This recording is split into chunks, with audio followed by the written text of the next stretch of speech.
नमस्कार मित्रांनो, स्वागत आहे तुमचं आपल्या TV6 मराठी या यूट्यूब चॅनलवर। तर मित्रांनो, महानगरपालिका अंतर्गत विविध विभागांमध्ये भरती निघालेली आहे। त्याची जाहिरातसुद्धा प्रसिद्ध झालेली आहे। यामध्ये तुम्हाला एक्झाम न देता डायरेक्ट मुलाखतीद्वारे सिलेक्ट केलं जाणार आहे। तर मित्रांनो, तुमची महानगरपालिका कोणती आम्हाला कमेंट करून नक्की सांगा। त्याची जर अशी जाहिरात आली तर लगेच तुम्हाला कळवण्यात येईल। तर बघा मित्रांनो, ही पुणे महानगरपालिकेची जाहिरात निघालेली आहे। त्याबद्दल आता आपण संपूर्ण माहिती जाणून घेऊया। तर या ठिकाणी आपण बघू शकतो की पुणे महानगरपालिका मेडिकल एज्युकेशन ट्रस्टच्या भारतरत्न अटल बिहारी वाजपेयी वैद्यकीय महाविद्यालय आणि रुग्णालय पुणे वैद्यकीय महाविद्यालयातील खालील विभागांमध्ये विविध अध्यापक पदांसाठी अर्ज मागवण्यात येत आहे।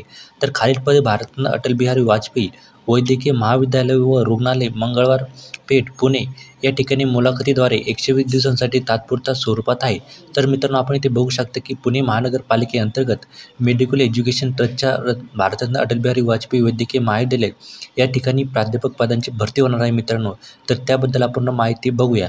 तर मित्रांनो, ही मुलाखत होणार आहे आणि 120 दिवसांसाठी तुम्हाला इथे सिलेक्ट केले जाणार आहे। तर ही भरती तात्पुरती आहे। तर आता बघूया की कोणकोणती पदे भरली जाणार आहे।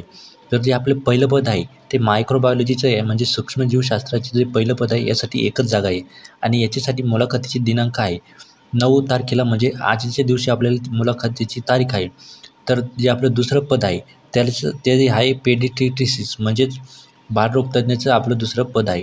तर याच्यासाठी सुद्धा एकच जागा आहे आणि याची तारीख आहे 23/8/2024 या रोजी मुलाखत होणार आहे।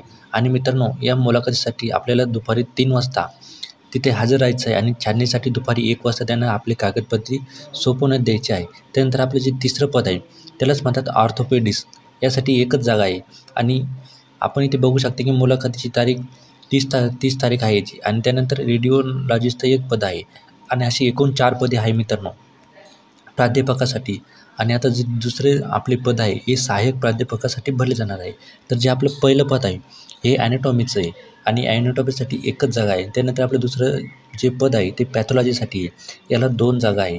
त्यानंतर तिसरं जे पद आहे आपलं यालाच म्हणतात कम्युनिटी मेडिसिन, याचं आपल्यासाठी किती जागा आहे तर एकच जागा आहे।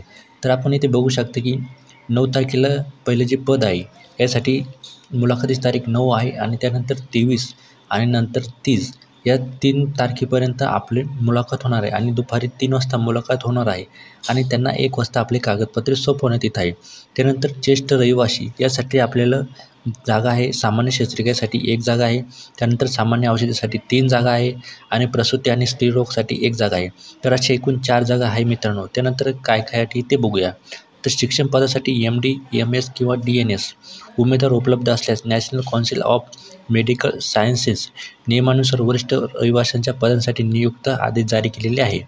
तर नंतर बघूया वरील पदाची जाहिरात, अर्जाची प्रक्रिया, वयोमर्यादा, शैक्षणिक पात्रता आणि इतर तपशिलांची सविस्तर माहिती पुणे महानगरपालिकेच्या www.pme.government.in यांच्या त्या संकेतस्थळावर आणि महाविद्यालयाच्या www.bavmc.pune.education.in या संकेतस्थळावर उपलब्ध करून दिलेली आहे।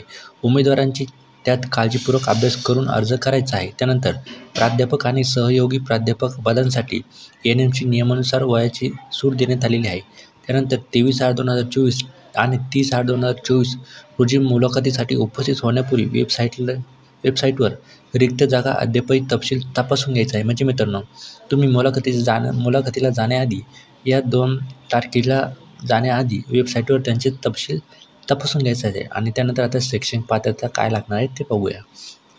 तर जे आपलं पहिलं पद आहे प्राध्यापक, यासाठी आपल्याला संबंधित विषयामध्ये MD किंवा MS झालेला असावं। त्यानंतर 8 वर्षाचा PG नंतरचा अनुभव असणे गरजेचे आहे। म्हणजे मित्रांनो, तुमची MSc झाल्यानंतर तुम्हाला त्यानंतर 8 वर्षाचा अनुभव असणे गरजेचे आहे।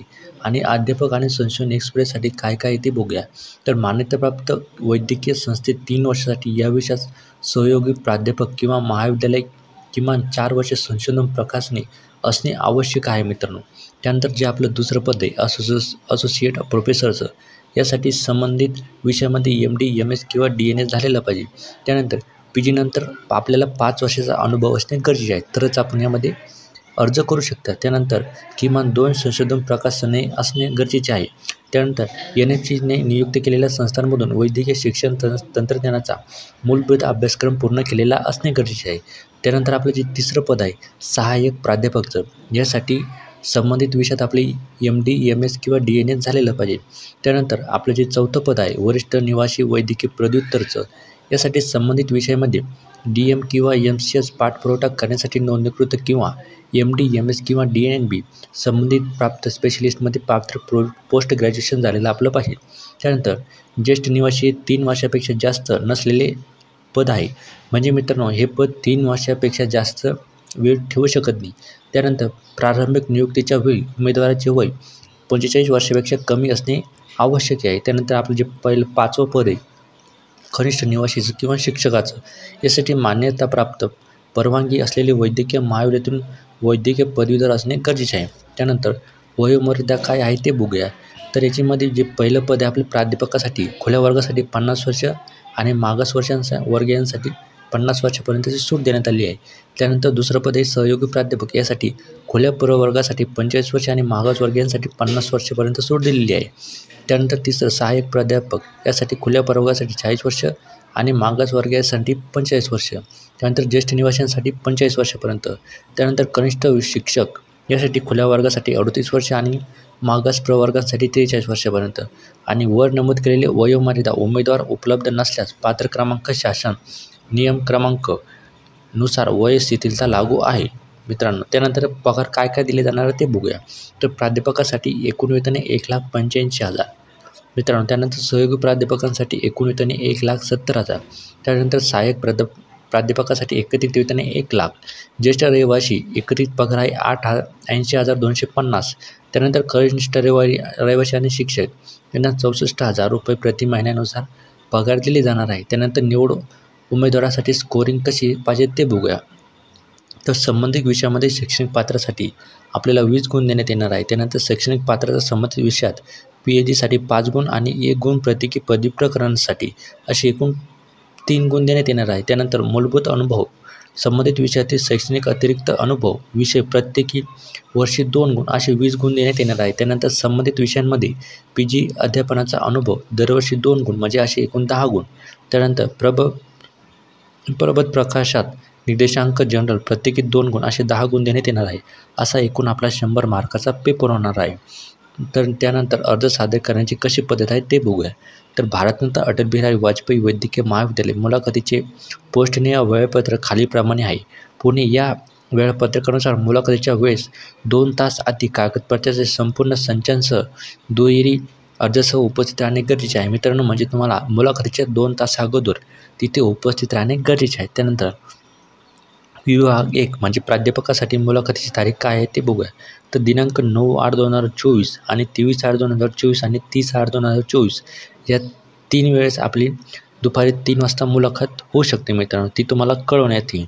त्यानंतर ज्येष्ठ रहिवासी, कनिष्ठ रहिवासी किंवा शिक्षक यांसाठी 9, 23 आणि 30 या तारखेपर्यंत म्हणजे सकाळी 11 वाजता तुमची मुलाखत होणार आहे. त्यानंतर मुलाखतीच्या दिवशी शासकीय सुट्टी असल्यास मुलाखती पुढील कार्यालयीन कामकाजाच्या दिवशी घेतल्या जाईल. म्हणजे मित्रांनो त्या दिवशी जर सुट्टी आली तर त्या तारखेच्या दुसऱ्या दिवशी आपली ती मुलाखत घेणार आहे मित्रांनो. यानंतर जे उमेदवार ज्या जाहिरातीनुसार अर्ज करतात आणि त्याच दिवशी मुलाखतीला उपस्थित राहतील त्यांना प्रक्रियेसाठी विचार केला जाईल. म्हणजे मित्रांनो तुम्ही जर त्यांना सांगितले 30 तारखेला हजर राहा, तर तुम्ही जर 30 तारखेला जर हजर राहिली तर ते तुम्हाला घेण्याबद्दल विचार करू शकतात.